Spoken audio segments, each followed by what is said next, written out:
All right, so a God thought that just came to me.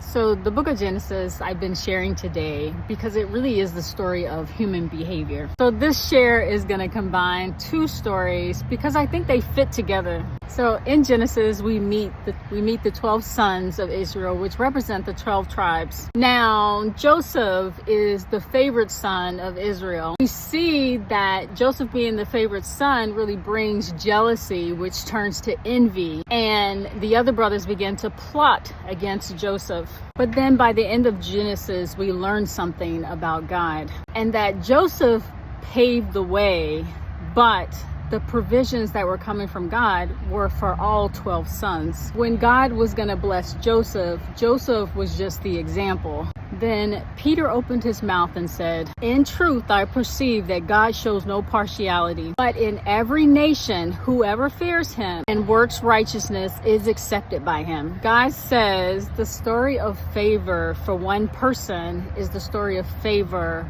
for every person. It brings me to Cain and Abel.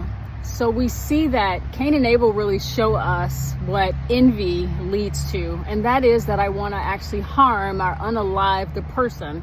Abel is a shepherd. Cain is a farmer, but yet he targets his brother because his focus is on what Abel has and not what Abel's doing. When I focus on the person and my perceived lack, then I want to harm and unalive the person in front of me. I focus on the display of the gifts and I use that as an example to unlock my gift. Then God has just given me an example of how to get to purpose. So the story of the character of God is that when I am brought near to see someone's growth, to see someone's example, it's because God has the same in store for me. And when I focus and measure myself against what that person has and what I don't, my lack, then I want to harm the person.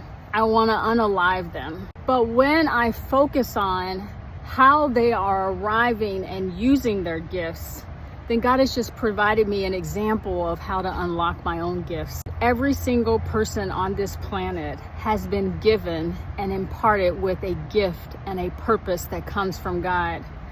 The problem is that while God doesn't show any partiality, the person and their ability to overcome their fears, all the barriers that stands in the way, that's what's different for all of us. And it's time to unleash your purpose.